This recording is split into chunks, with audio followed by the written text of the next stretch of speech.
Hey guys, my name is Regnum Die, and I'd just like to say welcome to my first ever Dust 514 tutorial video. In today's episode, we're going to be talking about the Strafe. And I decided to do a Strafe tutorial as my first tutorial for a couple of reasons. One, I think any player in Dust 514 needs to understand what strafing is. And two, new players are going to notice with a Strafe, you're going to be much more effective on the battlefield and winning those one-on-one gunfights. In today's episode, we're going to talk about, the different strafing techniques, how to use strafes in different situations, and even how to counter strafe in Dust 514. Strafing is basically, moving back and forth in a set pattern to throw off your opponent's aim. To help me with this tutorial video, I got God Nova, arguably one of the best Dust 514 one-on-one players. He's going to be showing you a couple different techniques, and some techniques he even uses in one-on-one gunfights.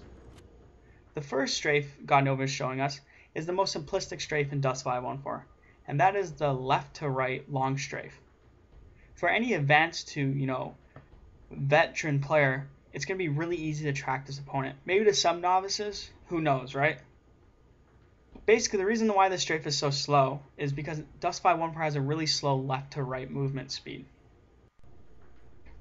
The second strafe I want to talk about is the tap strafe, or the quick back and forth strafe. It's similar to the first strafe I showed you, however he's just cutting that strafe by half or in a quarter. This makes it harder for the opponent to track, but not impossible. Furthermore, you can even add like a little circle strafe as God Nova is doing right now. And there's a lot of adjustability with this strafe. The third strafe I want to talk about is the circle strafe, and by far the most effective strafe in Dust 514. The reason for this is you actually get a faster movement speed forward to backwards than left and right, so you actually use your forward and backwards momentum to carry you farther left and right. Furthermore, you can also add in like little patterns like what God Nova is doing, which is a figure 8, that even throws off your opponent's aim while in a gunfight.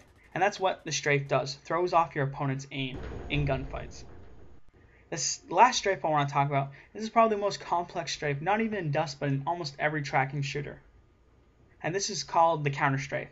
Basically what God Nova is doing is, when I go right, he goes left. When I go left, he goes right. And then he's trying to throw off my aim while I'm even strafing. Because a lot of people in any strafe game use their strafe to help follow their opponent. And by, countering my strafe, he's making it even harder for me to aim. It's very complex because you need to, watch where your opponent's moving while shooting at the same time. The last technique I want to talk about, it's not necessarily a strafe, however it does go with strafing well. It's called the bunny hop. The bunny hop is, kind of a double-edged sword too, because one, it does throw off your opponent's aim, but once you land, it's really easy for your opponent to track you after that. Only use the bunny hop in two situations, one when you're reloading, or one when you're low on ammo. It's basically a do or die situation.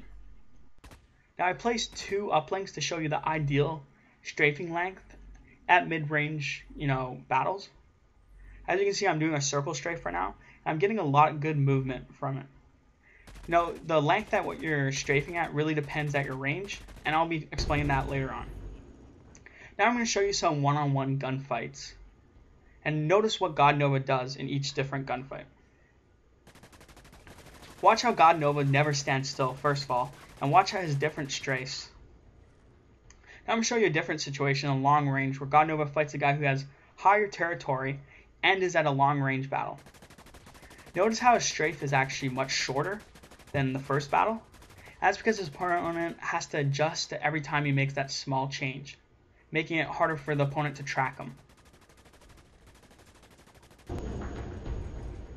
The last combat video I want to talk about is where God Nova kind of uses everything. He uses a tap strafe, then he even uses circle strafe to finish off. Then when he's reloading, he actually jumps and reloads, and that throws off his opponent's aim as well. Guys, I hope these strafe tutorial videos were helpful to new players and maybe to even some vets. I really do personally believe that you need a strong strafe game to be a valuable asset on the field. I encourage all new players to practice strafing.